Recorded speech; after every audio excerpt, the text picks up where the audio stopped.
Hello and welcome to Shape the System, where we find and tell the stories that help people to rethink the way the world works. We interview people from all over the world who are helping to change our systems for the better. Shape the System is an independent podcast with support from KPMG High Growth Ventures, who help ambitious founders and their teams scale up for success. More about KPMG High Growth Ventures after the interview.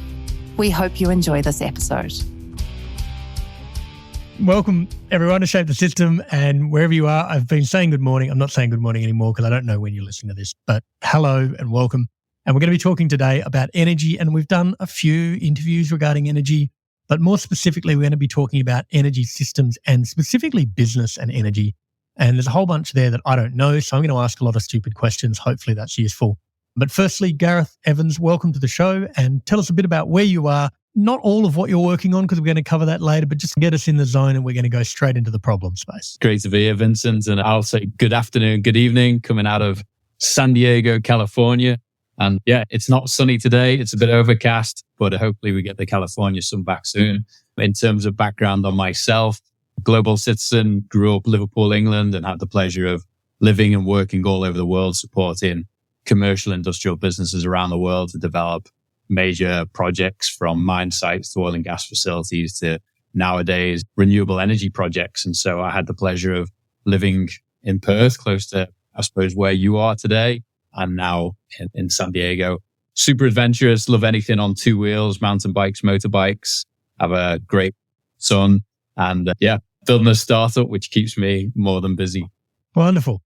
We don't normally start and get into backstory, but there's a couple of things in there I want to sort of poke into. Firstly, I'm actually from Perth, so that hits home nicely for me. And the other thing I was going to say was Perth and San Diego are like sister cities in my opinion. They're so similar, and anyone who lives in Perth is like, there's no place like Perth. I'm like, go to San Diego. Other than the guns, there's a lot of similarities between those places in my opinion. And then also the thing I actually want to ask before we jump into energy systems is, rushed over that, but it sounds like you've come out of kind of a energy 1.0, oil and gas maybe, or large energy infrastructure. Can you just give me a bit more of that backstory? Because I think that context is going to be interesting later on. Yeah, absolutely. My training was actually environmental science, and I spent many years cleaning up oil and gas well sites, particularly throughout Canada. And then actually Iraq, we're supporting the oil and gas industry to move into the region after the Gulf War period. But I spent a lot of years supporting major players like Woodside in Australia, Exxon, Chevron, BP, Shell, develop their assets ranging from major LNG facilities to Noddy pumping well sites and everything in between. And so I've definitely seen the first, or I suppose the original generation, the traditional generation of energy. And it's not going away anytime soon. I think we all need to be very cognizant of that. We're in a transformation, and oil and gas is still going to be massively critical to our lives.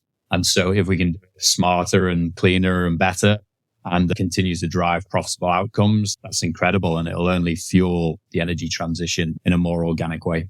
Yeah. Okay, cool. That context is useful. And I do have some follow on, but I want to come back to them later. So why don't we just start with, you're now in San Diego and focused, I would say, on the US market, 50 states and quite a lot. Is it really the US or is it a subset of that, just so that we're in the zone? Because I'll ask some more questions on that. Actually, we're both in our target market. So North America and Australia are certainly the focal points for us right now. Primarily in Australia, it's around the mining and oil and gas sectors. Mining in particular, because we believe that the energy transition can only happen with a resource transition. Right. And so mining companies are coming under a huge amount of pressure from capital markets, from stakeholder groups, social impact settings to be able to develop their mine sites in a more responsible way. So it's a really good opportunity for us. Yeah. Okay. That's super useful to know, because I think going into that, I kind of want to understand what that looks like today. And you can use Australia as a microcosm. You could use North America. But when we talk about the state of energy in business, it's kind of my opening salvo on this. I think we need to be a little more narrow in some of our definitions. What types of energy are we talking about for what types of businesses? And then we'll go deep. Yeah. So the traditional process for businesses globally traditionally is to connect to the grid. And the way the system operates today is we have utility providers or who generate energy at a central facility, a big nuclear, coal, gas, solar, wind facility. And then they send it to us through huge transmission lines, then to distribution, and then to our homes or businesses. And through that system, it's served us really well for the last 100 years. But we are passive consumers of energy. We don't know where it comes from, even when we'll get it, how much we should pay for it. And we're at the mercy of these monopolistic bodies setting the rate structure, controlling how we would get our energy. And what's changing is the ability for us to influence that. So now businesses around the world can actually generate their own energy on site through solar, through storage. They can use fuel cells, gas generators, wind turbines. They can store it through battery storage and others. And so they can really start taking control of their own destiny and managing the three core variables that impact both energy and business, which is affordability, resilience, and how clean it is. And so they're typically the three drivers that people think about. Yep. And the reason why this is becoming important is because the central grid, where we get our energy from today, is becoming increasingly expensive. I'm sure you're feeling it on your bill at a personal level. Scale out to a business setting, and we're seeing rate escalations of anywhere between 5 and 40% year on year. Just for the grid access aspect. And for, the wholesale energy that you get, right. Most utility providers, they typically can't mark that up, but they're charging for, the delivery of that energy, let alone the cost of energy going up in general because of conflict, supply chain issues. Sure. So we're seeing costs going through the roof, and trying to manage a business where you've got this hugely variable impact on your business is extremely hard. We're seeing reliability going down. I know both in Australia and US, we're facing very similar challenges, aging grid infrastructure, changing weather events, impacting the infrastructure. And so all these are leading to power outages, which impact our ability to run our businesses as efficiently and effectively as we want. Mm-hmm. And this can be really costly. Like in the US, businesses lose about $150 billion per year as a result of power outages. Just the power going out, like not just the cost problem. It's just, hey, the power's not on, we can't produce the widget, so no one come into work today. Exactly. Downtime, lost product, particularly we support food and beverage businesses. They got a lot of perishable goods. They can't afford to lose power because then they lose refrigeration, then they lose product. On the manufacturing and oil and gas side, some of these businesses, it can take them weeks to come back online. So it's not just, I've lost the power for 12 hours. It's, I've lost the power for 12 hours. And now I need to spend the next 3 weeks bringing the whole facility back up to where it needs to be. And there's obviously safety issues associated with these things as well, both from a human perspective, as well as from some of these oil and gas facilities, mining facilities. Without power, you have to do a lot of things to manage the risk associated with then starting to flare gas or manage processes that require the energy to be operating. So it was quite a critical issue. Yeah, I still want to narrow down just here, because we've talked about, in business is such a broad term. It could be anything from a large mining concern down to a bakery on the corner. When you're talking about business in this context, like give me a sense of either the typical industry or the scale of this business, either in terms of its number of staff or its revenue or energy consumption. Like, what are we talking about here? It's interesting you've actually covered the gamut, because the way we think about it is our approach is very scalable. So we work from the mine site that needs a fully islanded, what we call microgrid solution. So they can be in the middle of the desert, running on their own energy, can be 10, 20, 50 million, $100 million asset, right, support their entire mine site, down to the local microbrewery on your corner. As long as they've got real estate space where they can put solar or storage, they're also suitable candidates. But ideally, it's global enterprises with a portfolio of projects around the world over a set business objective of a emission reduction target, or they're facing one of those pain points we're talking about of cost or resilience. That's the perfect customer profile. Is we need to achieve something. We've got a pain point. We've got lots of sites around the world. Where do we start? What's possible? Who do we turn to? That's the complexity that we're... Yeah. And what I'm trying to understand is, like, when you walk into your home in the morning and it's cold, like I was this morning, and you turn the heater on, you think, oh, well, that's energy. And like, that's your view of energy. I think it's so easy to miss the wood for the trees on this. That type of residential household energy is a big part, but is still not the majority of where energy gets spent and used in our society generally. When you're talking about these medium to large to multinational scale businesses and the energy they consume, like what portion of the overall energy footprint are we talking about, or even if just in North America or generally? Yeah, so for a mine site, as an example, in Australia, where you are up to 40% of their operating costs can be energy related. So these are outside of humans running these facilities and an input to their facility, whether it's a mineral or energy is up there in the top few costs to a business. Yeah. And then in terms of the amount of energy that we globally consume, do you have a sense of this type of business and the amount of energy, the footprint? Like people say cars are 17% of the energy we consume are the cars on the road. Like big business and medium scale businesses that could be energy independent, I think the term we're going to talk about later, they're a big part of the overall energy mix, I'm presuming. Yeah, huge. I can't give you the exact stats, but certainly I don't know anyone would know it. Yeah, the commercial and industrial businesses we're supporting is the majority of our energy consumption globally. Yeah, especially when you start looking at the mineral processing, oil and gas, these heavy industries, manufacturing, they are the biggest consumers. And I think the reason I bring it up as well is that, and we hear this a lot in Australia, where the reason we need certain types of energy production, coal and baseload power is something, a term that you hear quite a lot, is because we can't run our industries without this power. And a lot of what I'm reading between the lines here, and we'll dive into this a bit more, is that's not necessarily true. There's a full spectrum of technologies. And yes, we may need to lean on gas or whatever in the short term, but ultimately these large multinationals are going to look for an edge in regards to cost and resilience. And the third one, what's the third one? Cost, resilience, and emission. Yeah. And so ultimately they're going to vote with their feet to be able to solve those problems, and they have a set of pressures. So in some respects, these large companies, even if they're not multinationals, kind of have a unique set of challenges, which is they have a set of stakeholders that need them to reduce their emissions. They're bound by that. Even their cost of capital is probably in some way tied to that, I'm guessing. And they're also massively impacted. If we have a power outage here, it's a problem, but my personal income doesn't suffer. I still get paid. But so let me help understand a little bit more about this idea of being energy independent, because I think that sounds like the nirvana that you're ultimately aiming for these businesses. Is that, I've understood that? I'm jumping ahead a bit, but. No, absolutely. The way we operate today is centralized systems are easier to design and build, but they've also got lots of vulnerabilities, points of failure, and you lose a huge amount of efficiency in the system, and you spend a huge amount of energy generating energy, and then you start losing it as it's being converted into that electricity, transmitted, and what you end up getting at the endpoint, you've lost 10, 20, 30+% of that energy generation. Right. The theory being is a more distributed energy system where you're generating and storing energy where it's needed in an interconnected way. You now can control loads. You can be more flexible. You can be more agile.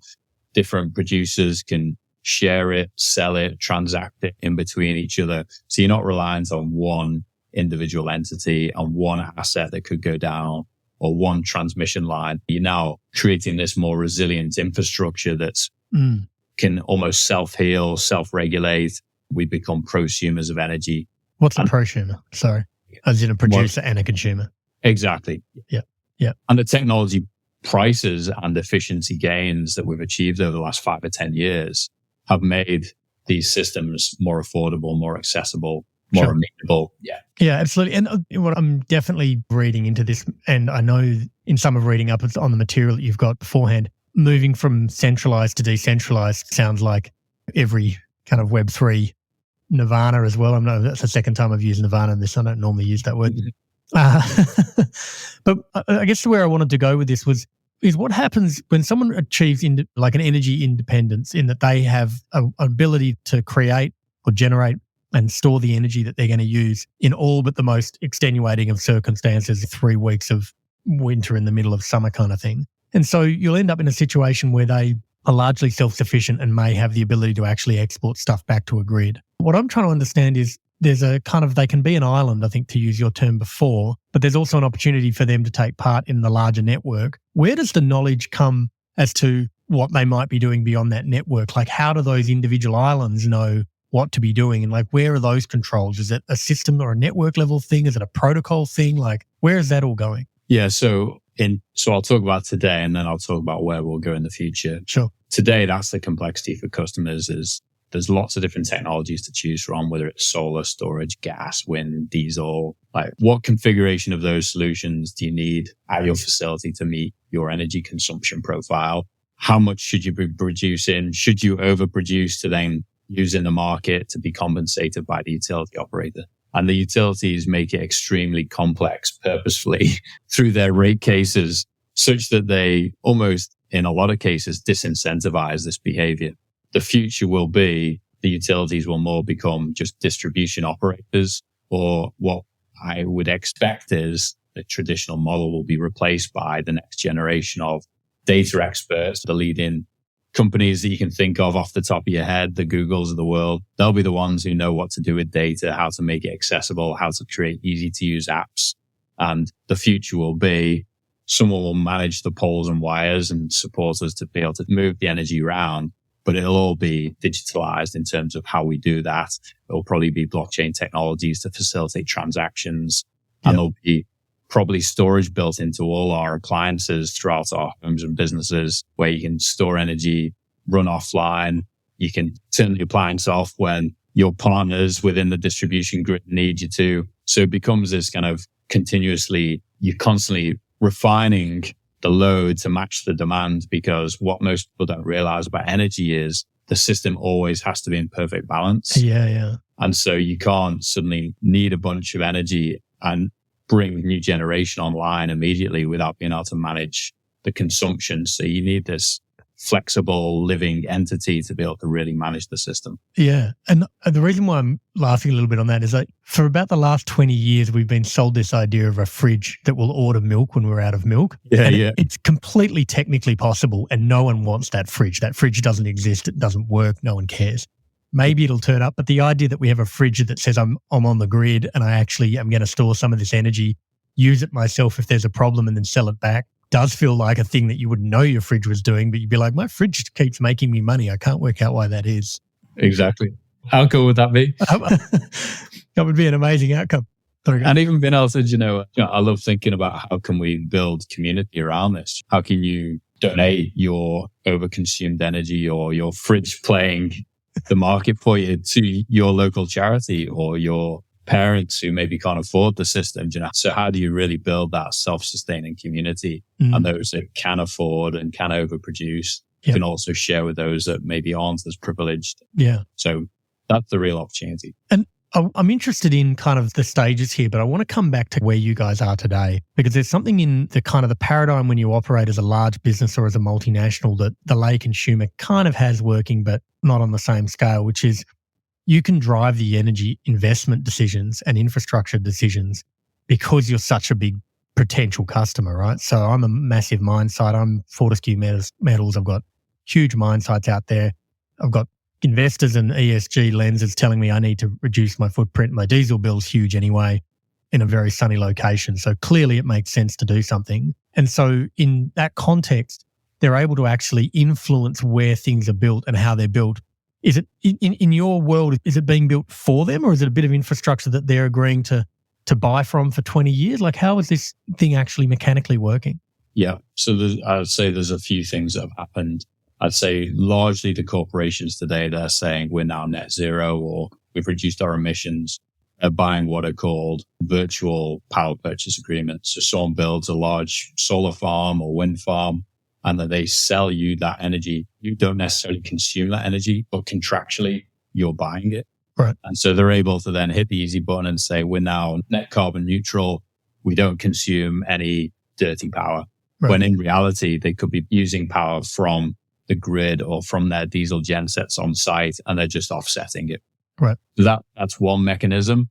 By the way, is that mechanism better than not doing it, but really not a solution? Is that kind of where It's got its pros in the sense that you're creating net new renewable energy projects, which is awesome. Right. The problem for businesses is, one, you get no resilience with that solution. So tree falls on the transmission line, you still lose your power.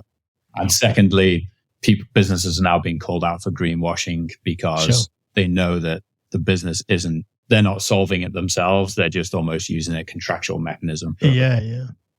So I'd say that's the first thing. And I'd say the second thing is corporations some of them are saying, let's just wait for our utility to solve this. And what they do not realize is that because of red tape, because of permits, because of regulations, because of not in my backyard mentality, these projects are now taking 5, 8, 10, 15 plus years to develop. So if you want to wait for a new big energy project to come online, you're waiting an awfully long time.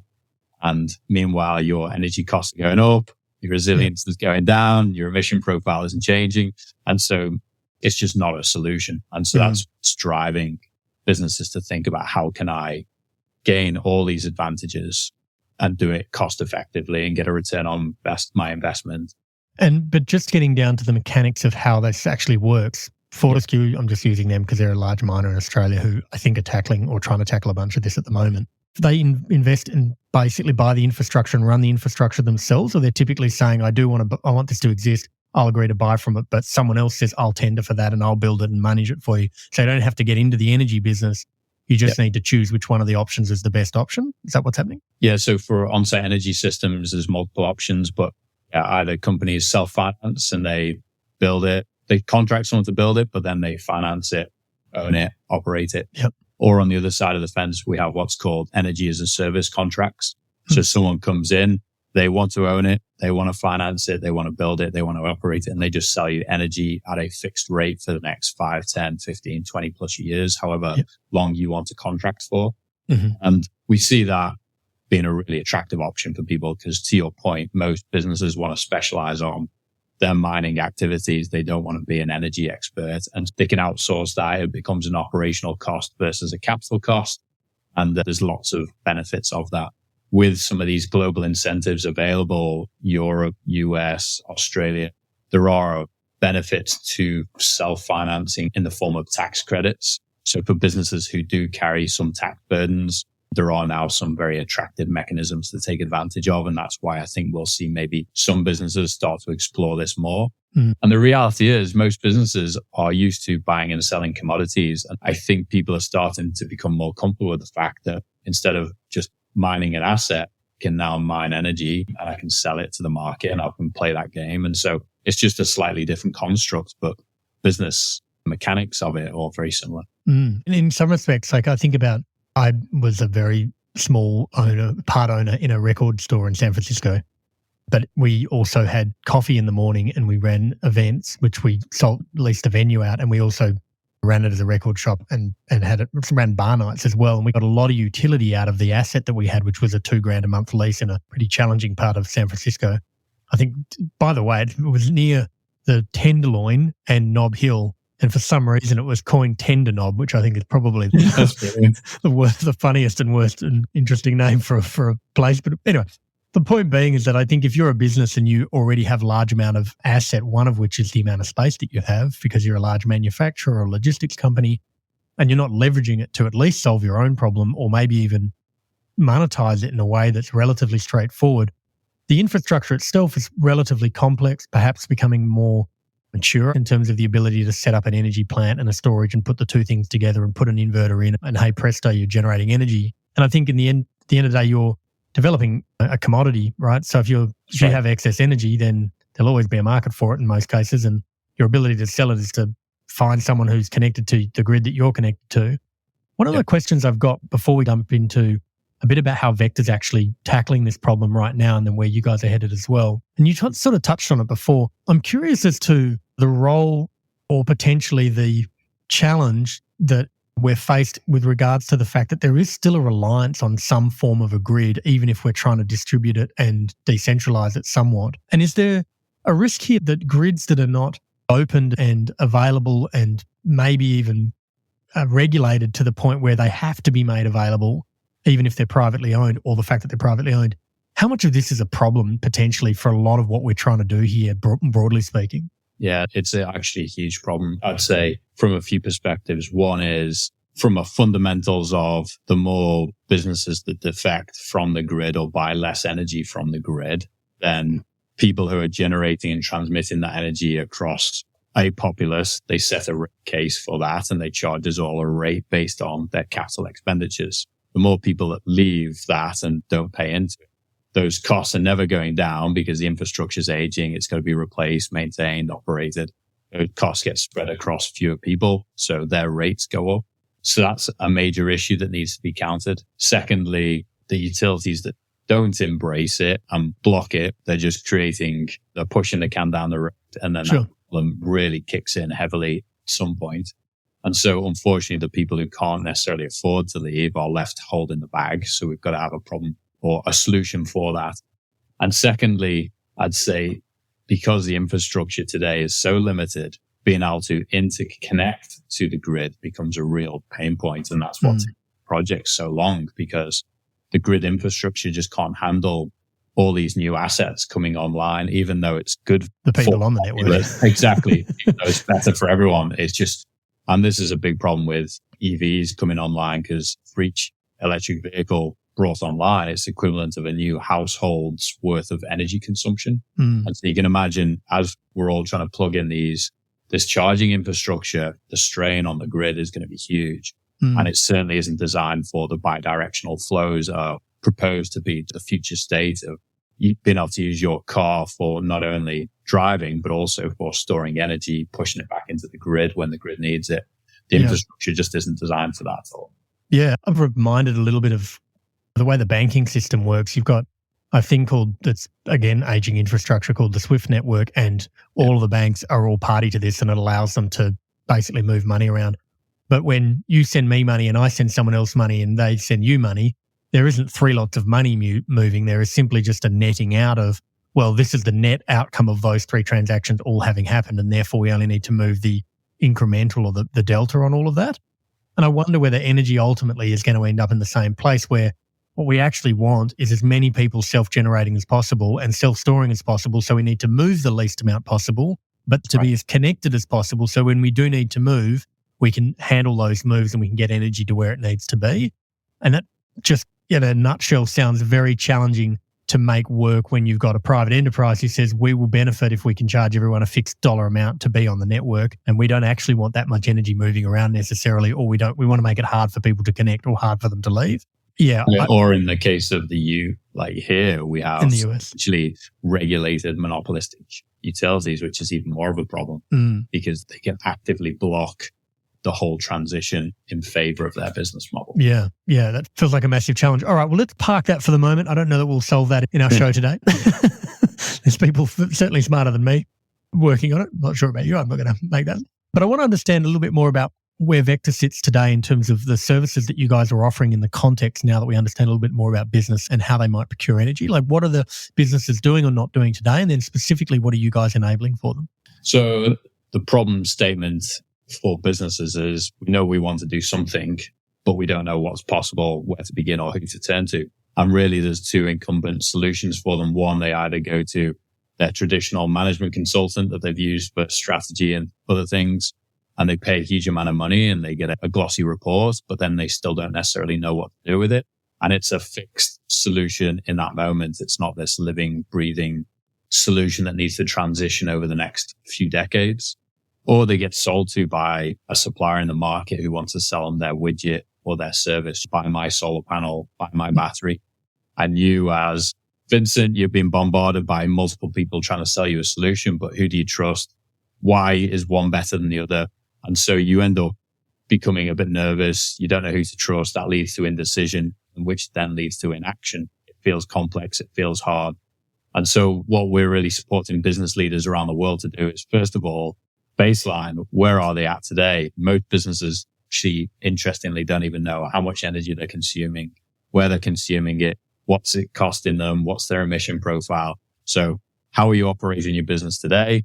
And then we help them prioritize where they get the greatest return on investment for developing solutions like what we've been discussing. So we help them technically and financially configure the optimal combination of technologies, how they should work together, what their return on investment would be, what their payback would be, what their emission reduction profile, et cetera, et cetera. And then what we really excel in is we've built a marketplace of thousands of suppliers, because we've got all the capabilities in the world in terms of technology, construction, capital. All three of those things exist in the market. We don't know how to get access to projects in a really efficient way. Once we've supported the business to essentially agree to the opportunity, we help them take it to market in a really competitive, transparent, and vibrant marketplace.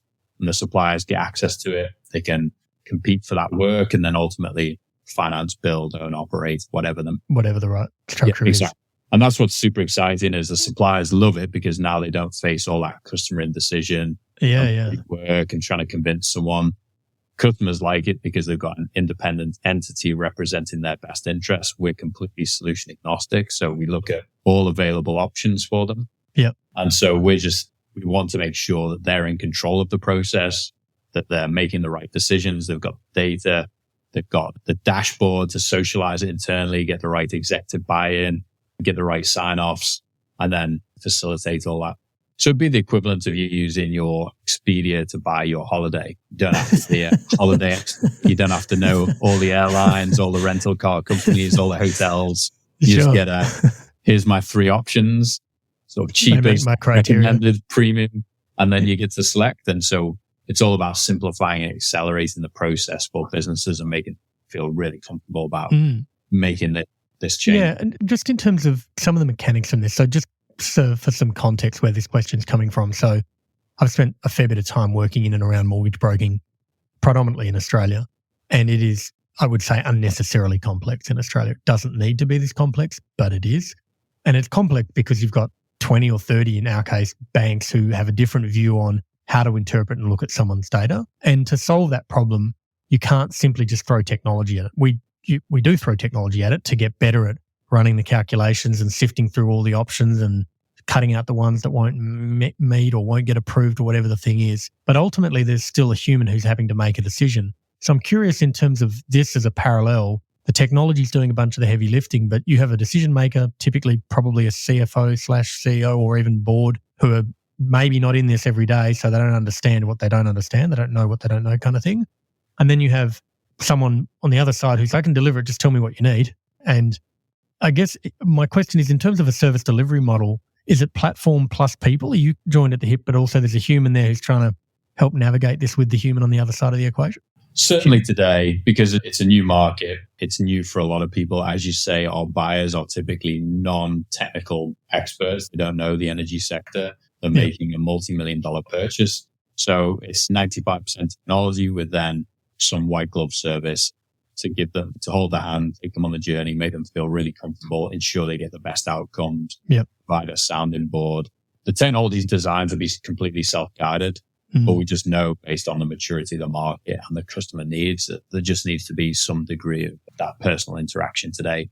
I'd imagine with time that'll phase out, but yeah, that's the reality. Yeah, because you sort of said something before that was interesting to me, which was, and right up front, even before we hit the record button, we're talking about this idea that, and we use this word transition, but we're on a journey generally. And so the thing that's right for you right now as a business is based on where you are today and what you can achieve or what you can finance or what you can get approved and whatever. And so this is a moving target in and of itself. And so the first time you do it, sure, you don't know what you're doing. You don't understand anything about energy, but your kind of model here isn't a kind of a matching model. Like you bought your flight, that's the end of it. But you got an account you can log back in. It's actually about understanding your energy usage on an ongoing basis and therefore helping you to evolve how you might continue to tackle this problem in the future. Have I got that right? Yeah, spot on. So being able to monitor the asset, making sure that you get what you paid for. And then to your point, maybe 2 years from now, the cost of batteries reduces by another 25% and you should upgrade the system to get even more benefits.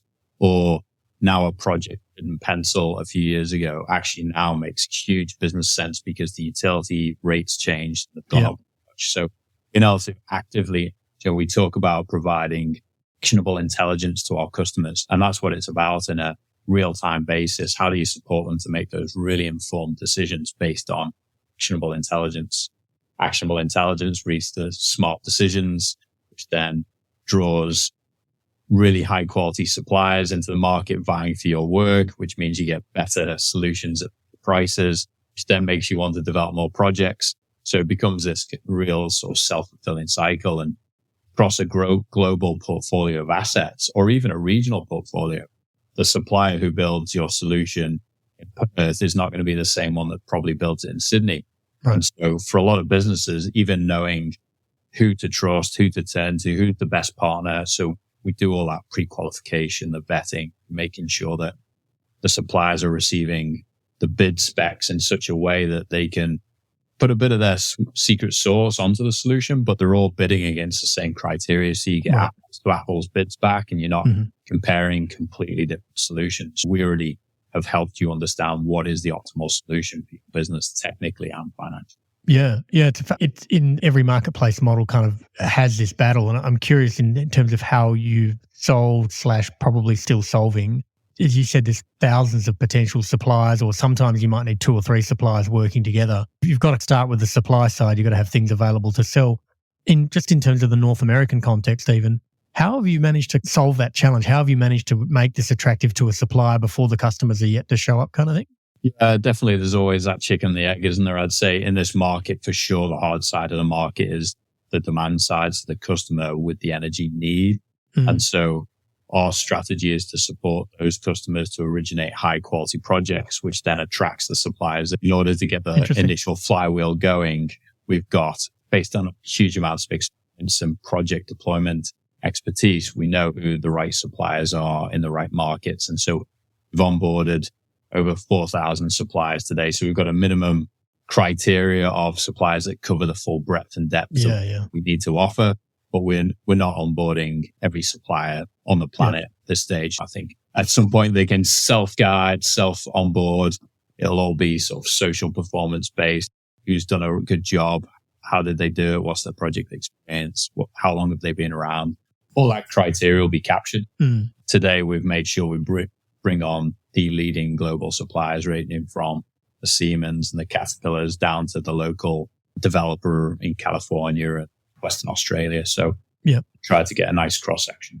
Yeah. And one other thing that was curious to me, because I think it's all very well running the report up front saying, here's what you're doing, go out and getting the bids and saying, here's the thing. All right, choose this one. Great, it's implemented. And what you're saying is that you're getting line of sight to how that thing performs once implemented. And that's, I guess, part of the model there. So that you're saying to the suppliers, hey, when you implement this thing, by the way, you need to make sure that the smart monitoring, which is obviously part of it because it's everywhere, where you're feeding that data back to us because we will continue to monitor this site on behalf of the customer so that we can demonstrate that you're doing an amazing job, but also power the next set of decisions for you and for the customer. Is that kind of the quid pro quo? Yeah, we actually have access to our monitoring hardware opportunities. And the reason being is even within a supplier, they may use a different brand of inverter at different projects. And even they themselves have a problem. They have to log into an ABP platform, a Siemens, a Schneider platform to get the data. And so we've got the ability to aggregate all that data regardless of the technology type and ensure that the actual real performance is being monitored, not just the data that the supplier wants to tell you about.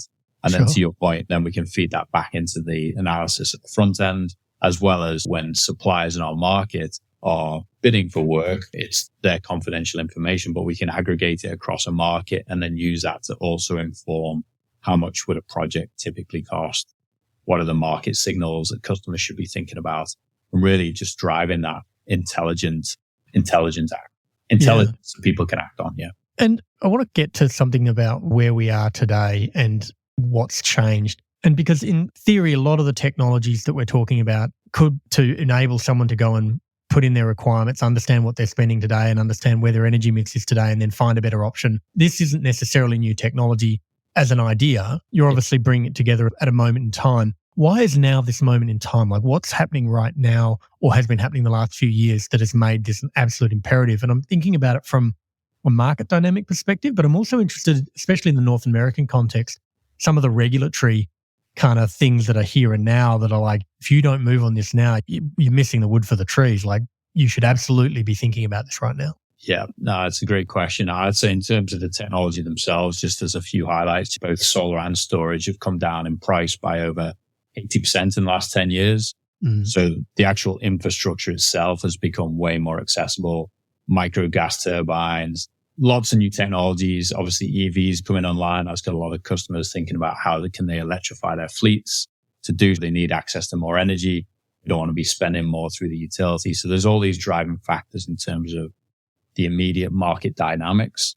I'd say Also, in the past, people were just operating on spreadsheets, and you're considering hundreds of thousands of variables to design one of these systems, and spreadsheets just don't cut it. You've now got the optimization technologies to look at these solutions at scale. I'd say the utilities have brought in business models for the most part that facilitate and support this. And I'd say the last comment is around now global incentives are really starting to accelerate the deployment of these systems. So the Green Deal in Europe, the Inflation Reduction Act here in the US, we're talking about trillions of dollars worth of investment going into the sectors and really providing huge incentives for businesses to think about what their options are. Almost at minimum here, you can be thinking about a 30% tax incentive for a project that you deploy. So when you're going to get $1 in $3 back on your investment, that's pretty amazing when you're already able to save hundreds of thousands of dollars a year in energy costs alone and gain resilience and reduce your emissions and market it to your customers, to your stakeholders, to the capital markets. So you start stacking these benefits and it becomes a massive win. Yeah, it sounds like a fascinating time for you guys to be involved in doing that. Probably just a kind of closing question for me, just on where VECKTA's up to. There's so many of the timing, I think, has never been better for what you're trying to do or what you are doing. What are the things that are right in front of you at the moment in terms of getting from 0 to 1 or 1 to 10 in terms of your growth generally or specifically? Yeah, super exciting time. I think, especially for the Australian listeners, one of our initial investors is Worley. So a very big public brand there, Worley Parsons, now Worley. So they invested in us because they saw that we were automating a lot of the manual service-led industry practices, as well as being able to support the deployment of these systems at scale, backed by the largest energy engineering firm in the world. And then we've got some of the leading clean tech investors, such as Follow Earth and Tech Squared Ventures. And we actually just brought on a new board member through one of our investments, a guy called Bill Newsey. He's a super experienced tech executive himself. And then he spent many years writing a book called Freeing Energy. So he's got a book and a podcast and has become an expert in this industry. And so we're constantly positioning ourselves to be surrounded by people who know how to grow big businesses, understand the market, know how to scale technology, especially disrupting incumbent industries. And our vision is to be the platform that every business leader in the world thinks about when they're thinking about their energy transition. So that's the journey we're on. We're almost 4 years into it. We've ridden some really crazy cycles with COVID, recessionary talks. And so we're definitely proving ourselves under some really extenuating circumstances. But this is what it's about. It's super exciting, huge opportunity for the market. The business leaders that embrace the energy transition today will truly differentiate their businesses for the decades to come. Yeah. And so we want to support them to do that at scale in a really simple, affordable, streamlined way. And that's what motivates us every day. Yeah, wonderful. All right, well, thank you so much for coming onto the show today. And I'm super excited to see where you go with it. I think I didn't know enough about it coming into it, and I read as much as I could, but hearing what you're talking about today has really illuminated a hell of a lot more for me, hopefully for a lot of other people listening to as well. And yeah, look forward to seeing some stream of epic updates from you in the near future. Yeah, it's been awesome. Thanks for having me. We hope you enjoyed this episode of Shape the System. As usual, if you'd like to suggest a guest, someone that you know who's helped change a system for the better, please go to www.shapethesystem.org, click on the top right-hand corner, then click Suggest Guest. Make sure that you click subscribe so that you get the new episode. Shape the System is an independent podcast with support from KPMG High Growth Ventures. Connects founders to the services they need along their journey. Whether you are looking to refine your strategy, mature your finance function, prepare for a capital raise, expand abroad, or simply comply with regulatory requirements, they provide you with the support you need to drive your business forward.